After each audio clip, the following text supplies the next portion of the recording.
last time you were taught how to think? Do you even believe that thinking can be taught? I am sure these are intriguing questions for you all.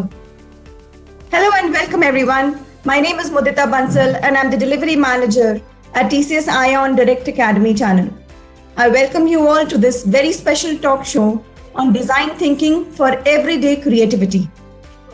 For this session today, we have a very special guest, Dr. Pavan Soni, who is an innovation evangelist by profession and a teacher by passion. He is the founder of Inflection Point, offering programs on design thinking, strategic acumen, and consulting skills. He has authored the book Design Your Thinking, published by Penguin Random House in 2020. Apart from being an adjunct faculty at ISB Hyderabad and IIM Bangalore, Dr. Pavan is a columnist at Mint, Your Story, Inc. 42, Entrepreneurs, and People Matters. Dr. Pavan is a gold medalist from MBM Engineering College, Jodhpur, and did his PGDIE from NITIE Mumbai. He finished his PhD from IIM Bangalore in the domain of innovation management.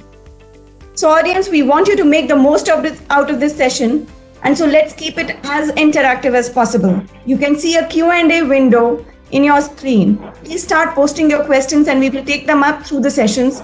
Meanwhile, I have a list of questions for Dr. Pavan to answer.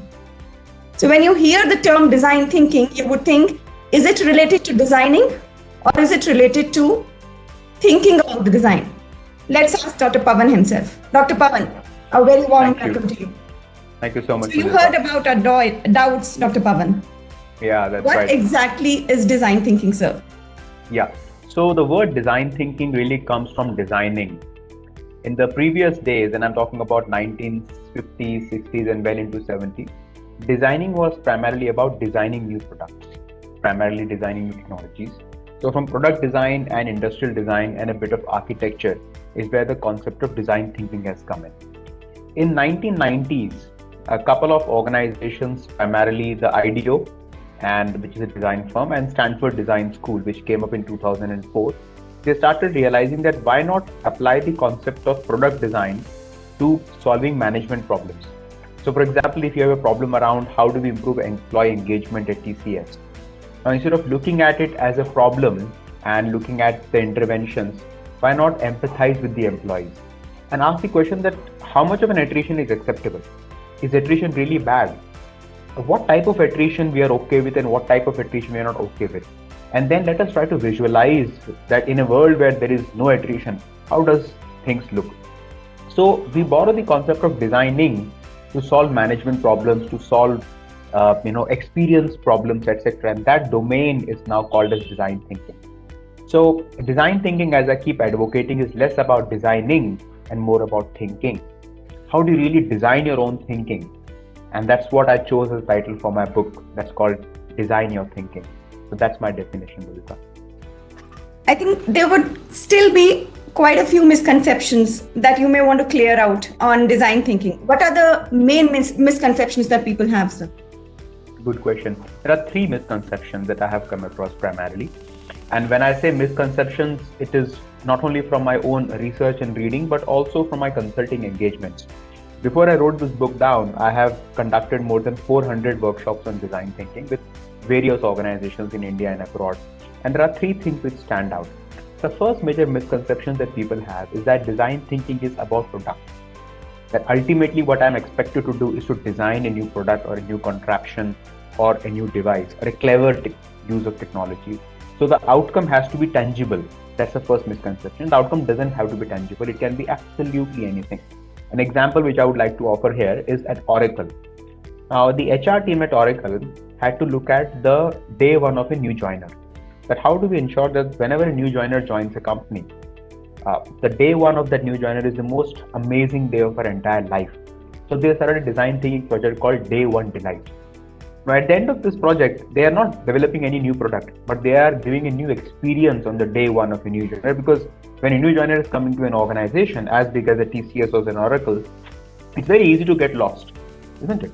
Now, how do we ensure that day one is amazing?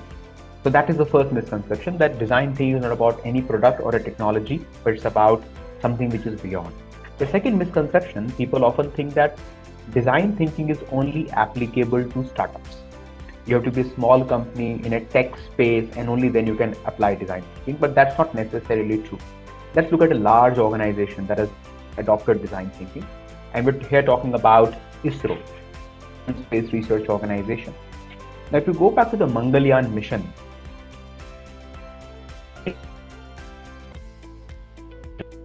improvisation, quick fix thinking and thinking on your feet. And when we had to launch that probe onto the Martian orbit, we didn't have the right launching vehicle. Launching vehicle that NASA used to directly put the probe from Earth to the Martian orbit.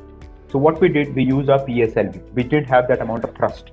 So we orbited the Earth's surface, atmosphere 6 times and get that speed. After 6th revolution is when we actually launched ourselves to the Martian. That's again the use of design thinking, which is iterative thinking. So the second misconception is that if you are a small company, it applies. If you're not a small company, it doesn't apply. So that's another myth which you'd like to break. And the third major myth that people have about design thinking is that I need a special qualification to be a design thinker. Many people think that doesn't apply to me. I'm just a normal sales professional. I'm a marketing guy. I'm a HR guy, right? I'm not into product development. I'm not into R&D. So I think design thinking can be applicable and it does apply to everybody. Whether you are a homemaker, a student, entrepreneur, an HR professional, a program management like yourself, Mudita, anybody should be able to apply design thinking. To summarize, design thinking is technology agnostic, design thinking is company agnostic, and design thinking is professional agnostic. You can mean any profession and yet apply design thinking. So that's what I advocate. So which means that any and every audience sitting here in the session has something to take away from your talk. They will benefit, yes. That's Great, what I believe. Great. Thank you so much. We'll move ahead. So what does your book, Design Your Thinking, talk about? Can you tell us how you came to an idea of writing a book also on this subject, please? Yeah, absolutely. So this is the book. Okay, that's called Design Your Thinking. It's been published by Penguin Random House. Now, the story of the book goes like this. Frankly speaking, I never had a plan of writing a book on the topic of design thinking. I always had a thought of writing a book, but my book would have been on innovation culture, which is what my PhD was on. And I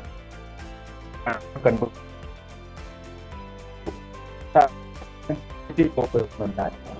And on the sidelines, I was running my company. I am running my company called Inflection Point, and I used to do some design thinking.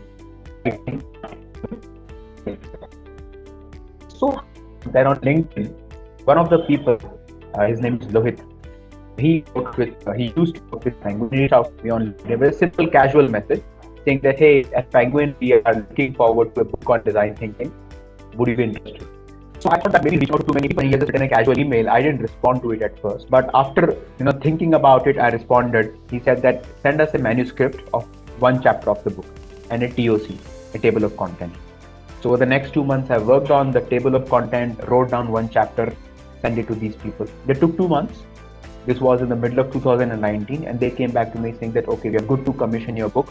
The book will be 1 lakh words, paperback, and it will be under Penguin portfolio. So I asked him, how much time do I have to write 1 lakh words? And they said 4 months. Okay.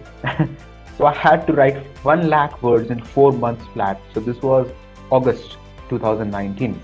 So I really slogged hard, and by January 2020, I submitted the 1 lakh word manuscript to them, and I'm good.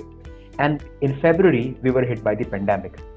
Now from February till August, believe me, Mudita, that I spent another 4.5-5 months to reduce 1 lakh words to 90,000 words.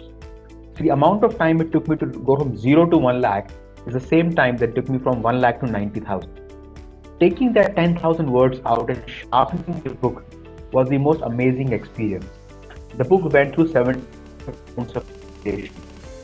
75 times we revised the book between me and the editor.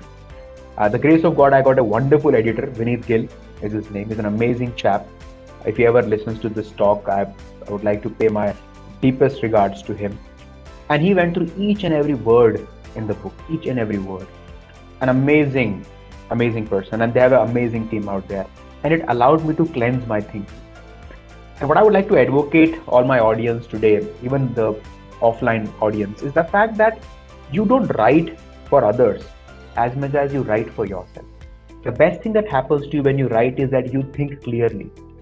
When you write clearly, you end up thinking clearly. So a lot of my misconceptions got sort of settled down, etc. And that's where the book journey happened. And I'm very happy that I can utilize the pandemic time, because during pandemic, I've not been traveling at all. The last time I traveled was around 15th of February. It was at Coimbatore. And the last 12 months, I haven't set my foot to the airport. And I used to travel almost every week prior to that because of my consulting work, etc. And that 1 year of hiatus at my home, I could utilize it to write the book. So that's been the journey of the book. Awesome and inspiring. Thank you. Thank you. So our student viewers here, they would definitely need some guidance on the applicability of design thinking, and maybe also the various courses in design thinking that are available. And is it a dependable, a viable course option to go after? What are the available opportunities in this area? If you could throw some light on these points. It's a useful question.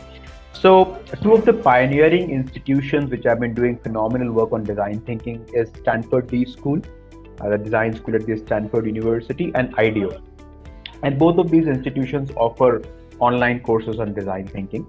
But I would strongly believe for one to take a course on design thinking, before that it is advisable to read about design thinking. And I can give 5 books. I can read out 5 book names which anybody would benefit when it comes to design thinking. The first is called Creative Confidence, Kelly. So that's a very wonderful book on design thinking, Creative Confidence. The second book is called Change by Design. That's by Tim Brown. The third book is by Dan Norman. That's called Design of Everyday Things. The fourth book one could put your hands on is called The Art of Design. That's by Tom Kelly. And the fifth book is yours truly, Design Your Thinking, if you can also bake that into your reading agenda.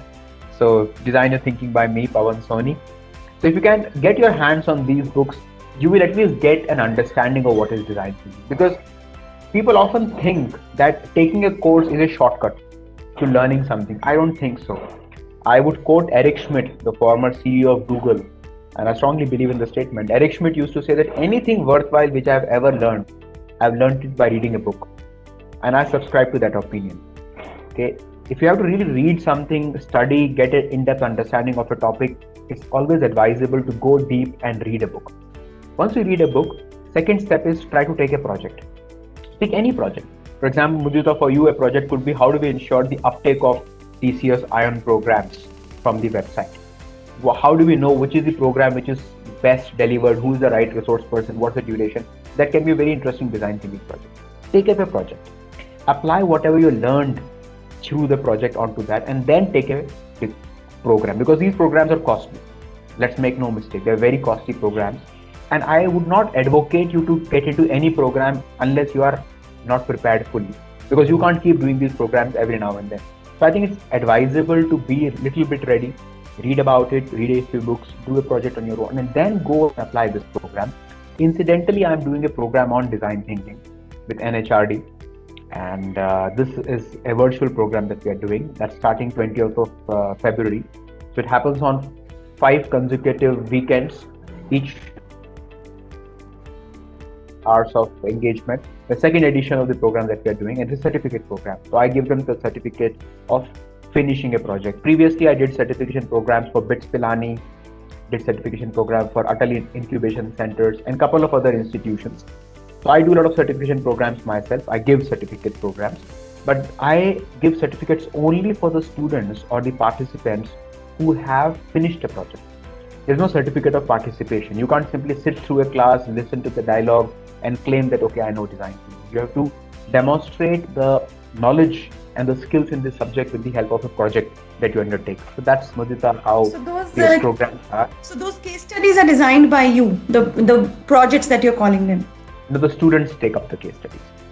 But they would be, designed in the sense that they would be formulated by you, and you give them as projects to the students who take up. So they come up to me with a project that, okay, this is the problem, and together we create the case study. Okay. it has to be from their field. For example, if Rahul joins a program on design thinking, then the case study has to be around Rahul's day's work.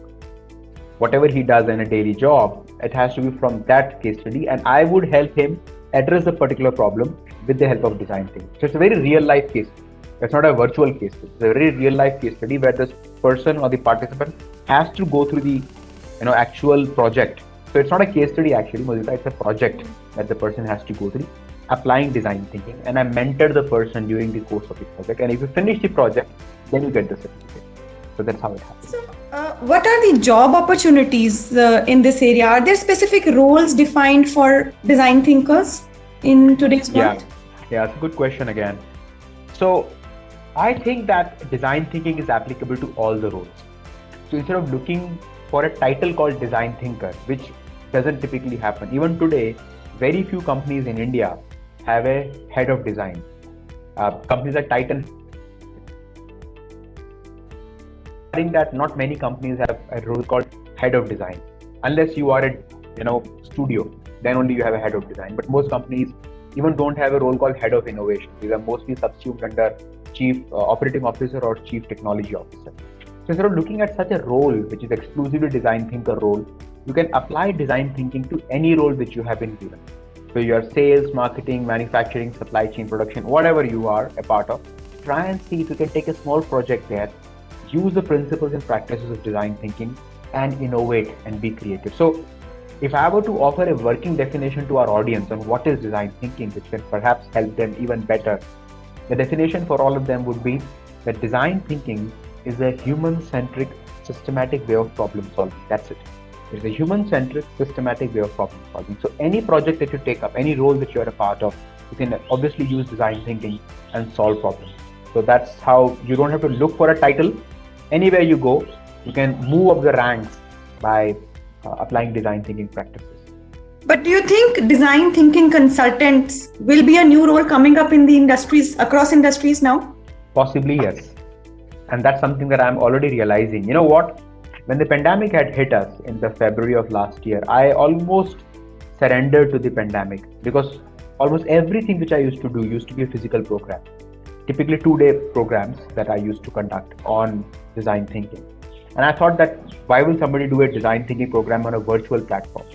But believe me, the amount of consulting which I'm doing in the pandemic is almost similar to the amount of consulting work and the workshops that I'm doing pre-pandemic. It hasn't really diluted at all, to my utter surprise, because people are now really looking at design thinking, creative problem solving as a very specialized field, and they're looking at consultants. So I think if you can beef up your understanding on the topic, demonstrate that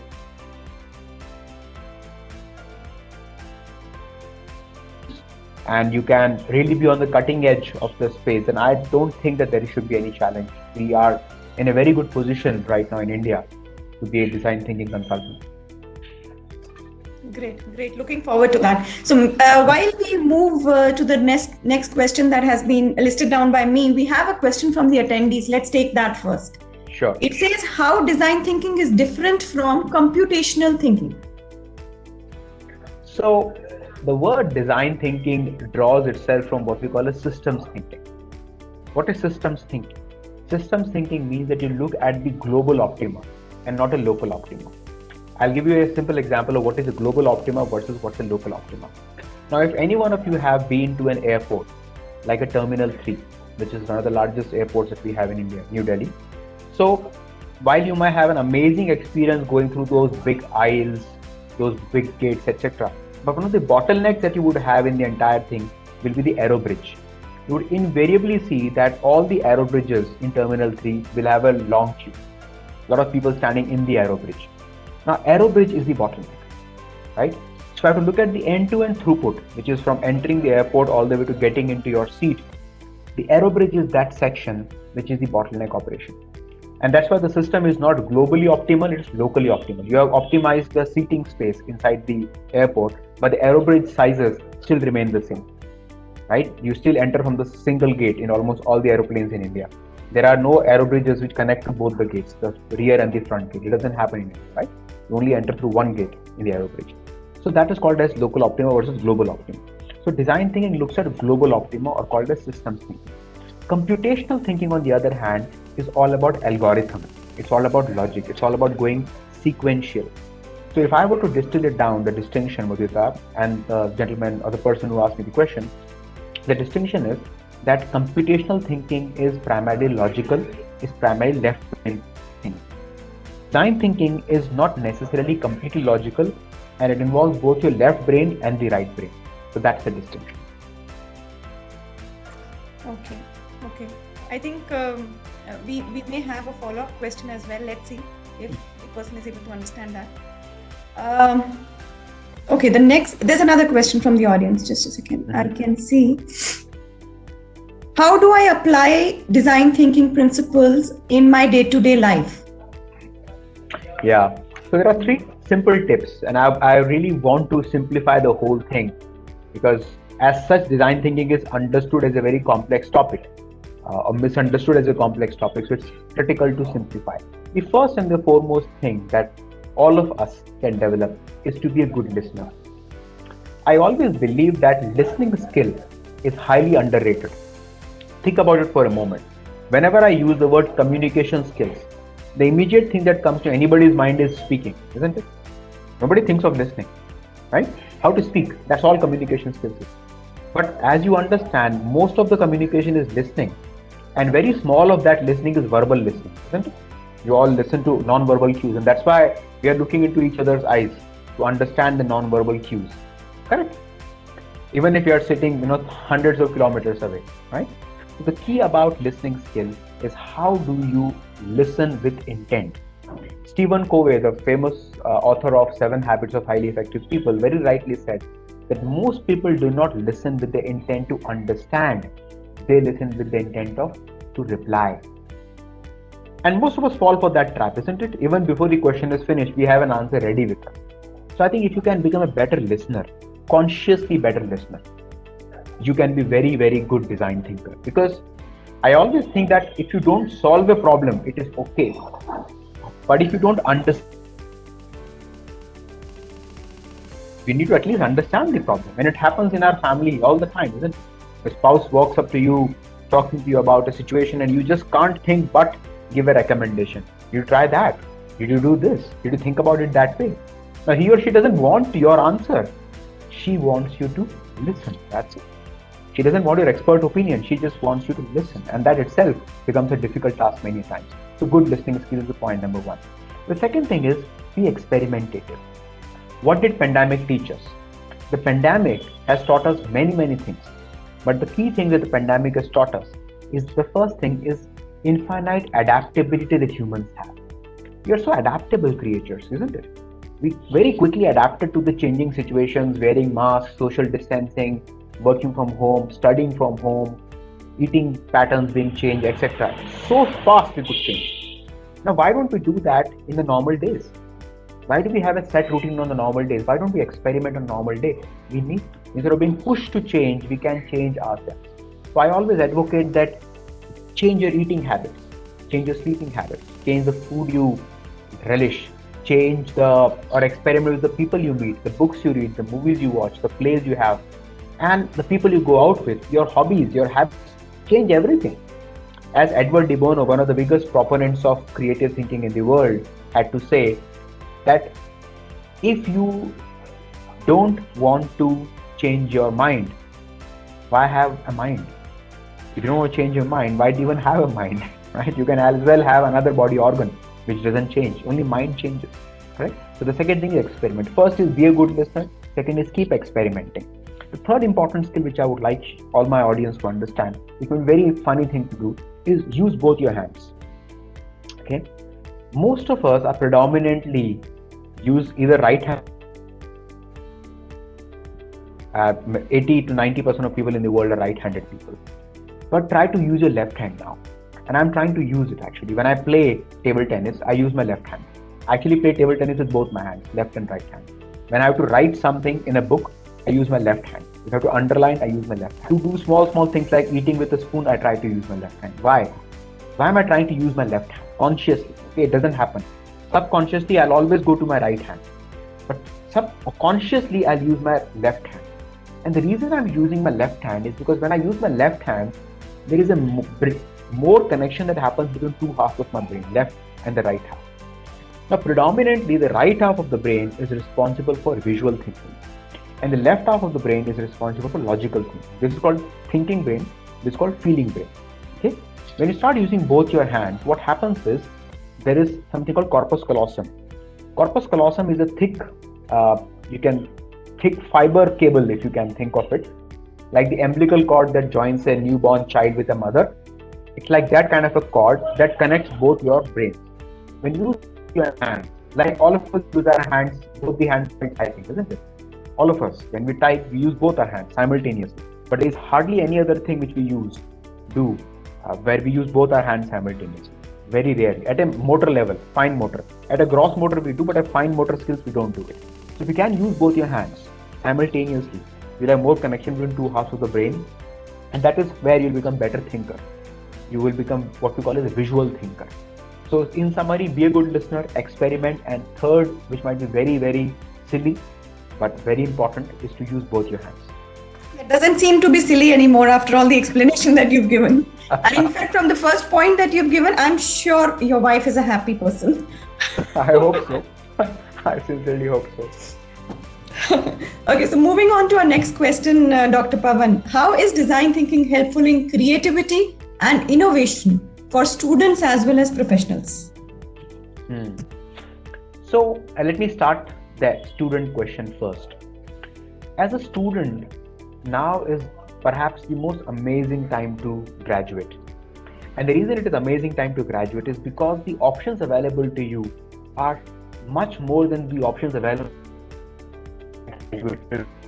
almost 18 years back. Okay. Now the difference between the way options are available to them is, for very first time in India at least, entrepreneurship is a very viable option. It's really a very legitimate option.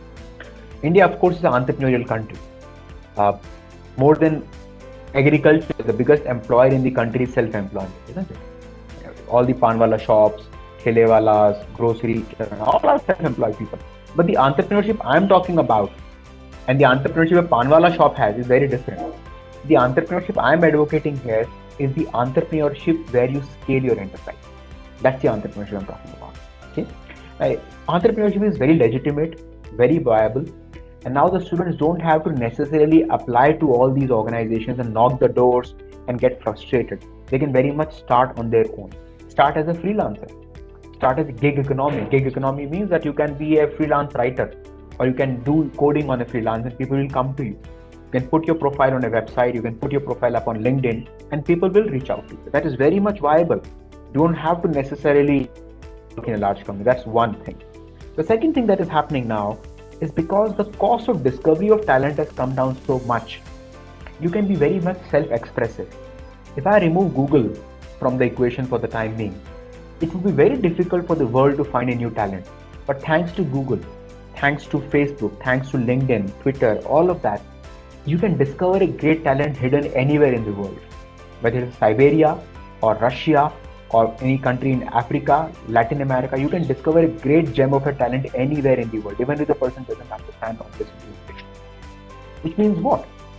In the tier 2, tier 3, tier 4 parts of India, if you have a wonderful talent, all you need to do is to put a video on YouTube and somebody will discover you. Look at India's Got Talent, right? Look at all these reality shows, including KBC. And if you look at these shows, a disproportionate amount of talent in these shows is actually coming from tier 2, tier 3 parts of India, isn't it? People are not coming from Delhi, Bombay and Calcutta. People are coming from, Bihar, rural parts of Bihar, rural parts of Orissa. Why? Because for the very first time, that talent which was hidden for many, many years now is now getting discovered, right? So internet is a big democratization factor. It has really leveled the playing field in a very big manner. So people can discover your talent and you can be a very, very self-expressive. That is as far as the students are concerned. For the working professionals, I believe to think that it's very critical to be a continuous learner. Very, very important. Okay? And I'm not being rhetorical here. What I mean to say by being a continuous learner is the fact that don't assume that 4 years of graduation plus 2 years of post graduation is sufficient for you to have a career of 40 years. Think about it for a moment. Most of the people who are studying today will be retiring in the year 2065. Can you even imagine what the year 2065 will look like? Did we ever know what 2020 was like on the new year 2019? We are faint of the idea what 2020 is going to bring us. 2065. Can you imagine what is 2065? And yet our teachers, our education system have the audacity to claim that we are preparing our students for the next 40 years. The only thing that we are preparing for our students for the next 40 years is for them to have the ability to learn. Learning to learn is a very, very important skill. Learning to learn. Looking at something, reading something, talking to something. If you can learn something very quickly, that's going to be an indispensable skill of the future. So if my audience, those who are working, can have a student within them for the rest of their life, okay, they should never think that we study to get a job. No, that's a wrong philosophy. We don't study to get a job. We study to make a character out of ourselves. And we learn to sharpen that and for remaining relevant for rest of our life. That's why we study. And today, like TCS Iron is one. So many courses are available online. Many of them are free of cost. Why not use them and sharpen the axe? So I think it's very, very critical for any one of us to be continuous learner. And there is so much available to learn from. So that's my advice. Thank you. Thank you so much. So I've heard in some of your videos, you've been talking about slow thinking. Can you talk about that? A lovely question, I must say that. So the world in which we are living is so fast paced. All you need to do is to look at 24-hour news channels. There are so many 24-hour news channels that they're busy creating news because they have to keep their audience engaged and occupied. There's so much of a noise around ourselves that at times it makes sense for you to cut down the noise. It's absolutely critical that you just cut down everything around you and just settle back for a moment. It's very, very important. Because if you start paying attention to all of what is happening around you, then at the end of the day, you will get completely lost. You would not be able to claim that there is anything at all which you are able to do with depth. Now let me take you back to the history. One day, we had Mr. Bill Gates and Mr. Warren Buffett sitting across in front of Bill Gates' dad. Warren Buffett and Bill Gates are amazingly close friends. So Bill Gates Sr. is Bill Gates' dad's name, William Gates. He asked both of them a question. He said that, what is the secret of your success? Write in one word. And both of them had to write it separately. So both of them wrote that one word in a piece of paper and gave it to Bill Gates' dad. Bill Gates' dad opened and both of them wrote the exact same thing. Oblivious of each other, both of them wrote the exact same thing. And the word that they wrote was focus. Focus. Now, it doesn't matter how much money you have. It doesn't matter how much time you have, or how much intelligence or skills that you have. If you have to do something remarkable in your life, you need to be absolutely focused. Absolutely focused. Now, this book is a result of that focus. And when I retire, maybe in the year 2065, who knows? Whenever I retire, if there is something that I'll be really proud of, it will be this book. I'll not be proud of the workshops which I did or the people whom I consulted with, etc., etc. Something which I'll really be proud of, more than even doing a PhD program, by the way, is to write a book. And to get a book published, moreover, and not just write, put it out in the marketplace. And that could happen because I said no to 100 other things in the process. Now, when you think slow, okay, for first thing that when you start thinking slow, you cannot think on many things by design because you're thinking slow, which means you need to say no to a lot of things. Second thing is when you're thinking slow, you are actually thinking. Is then you are actually thinking. When you're thinking fast, you're not even thinking. You're just reflecting.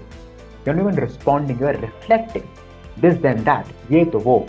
That is the kind of conversation that you're having. But when you think slow, you're first of all cutting down a lot of noise from the system. Secondly, you are really focusing on things that matter. I strongly believe, Mudita, that choose things which you can do disproportionately better than anybody else and put your heart and soul behind it. Otherwise, you might end up regretting.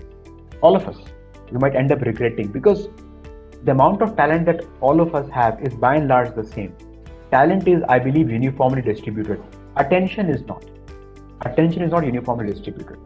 A lot of people cannot pay a lot of attention on a very, very few things. So by thinking slow, you are consciously going deeper and deeper into a topic, trying to unearth it, and then trying to come up with something amazing. Let me give you a simple example of importance of thinking slow. Albert Einstein, one of the biggest geniuses of the last century, published his groundbreaking research at the age of 26. He wrote 3 papers, which went on to change his course of physics forever. He was 26 years of age, and he was a clerk at the patent office in Austria.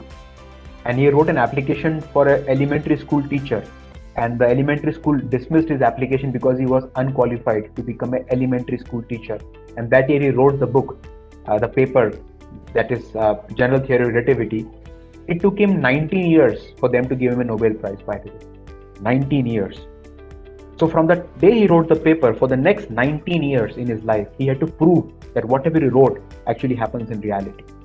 He didn't give up for those 19 years.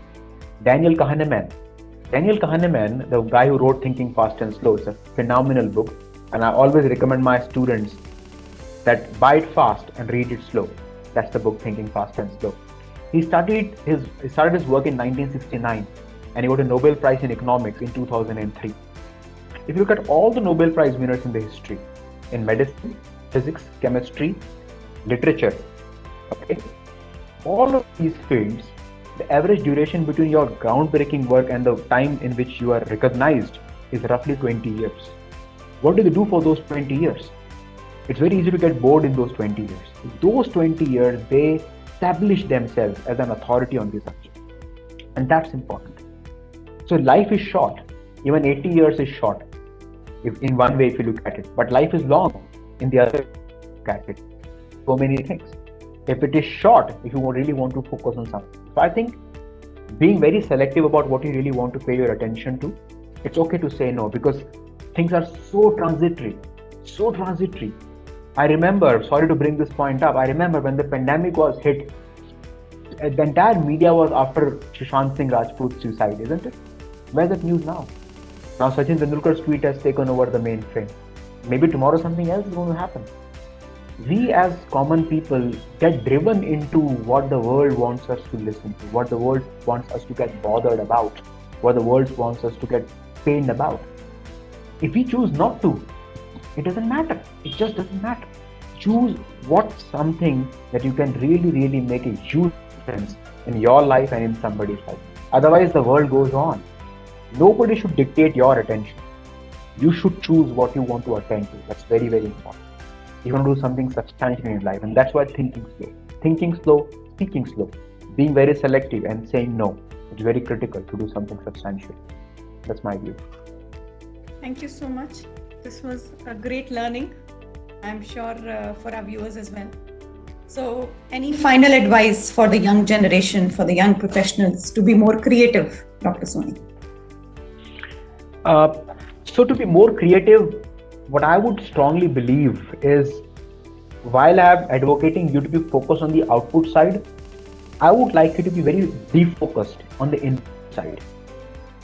What I mean by being defocused on the input side is that when you apply your learning to a definitive outcome, where you should and can learn from can be infinite.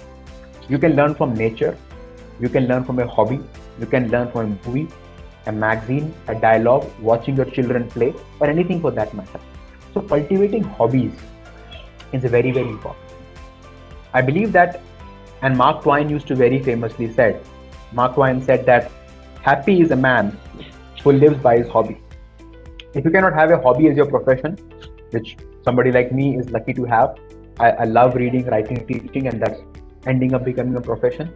Till such time your hobby becomes your profession and your passion, it's very important to have multiple hobbies in your life. Have multiple hobbies. It's not necessary that you are great in a hobby. Not necessary. It's not necessary that you have a hobby for many years. It's okay. Even if you have a hobby for 1 month, 2 months, 6 months, so be it. But you need to have a hobby in your life. Because what a hobby does to you is 3 things. Right now my hobby is For a very long time, my hobby was actually jogging. Now my hobby is cycling. I go for cycling almost every day. Before that, my hobby used to be playing tennis. Hobbies keep changing. Before that, I used to write small poems, right? So hobbies keep changing, but it's important to have a hobby. Hobby gives you three things. The first thing your hobby gives you is that hobby gives you self-confidence. That you know for a fact that there is something which you are very good at. Second thing, hobby gives you a new perspective. When I go for cycling, or when I go for jogging, or when I go out playing, it gives me a new perspective in life, which is not available to me in my day's job. And third thing that a hobby gives you is that a hobby gives you a chance to meet new people, different people, who can give a very different perspective to you in your life. And I think all of us have enough time to have a hobby, but the only caveat which I would have for my audience here is that protect your hobbies from your job. It's very important. Protect your hobbies from your job, because your job is like this ever-hungry dinosaurus or alligator that's going to eat any second which is left unattended. The job will keep on eating that any second. So protect your hobbies from your job and try to enjoy your hobbies. That's very critical. Excellent, Dr. Soni. This was such an intriguing session. Thank you so much for all the knowledge that you've imparted to us today. And I think we have a few questions from the audience, but they are kind of a repeat of what we've already discussed. So I think we are good to end this session, and we're looking for much more from you in the next coming up sessions. Thank you so much. Thank you so much. For your Take time care. today. Take care.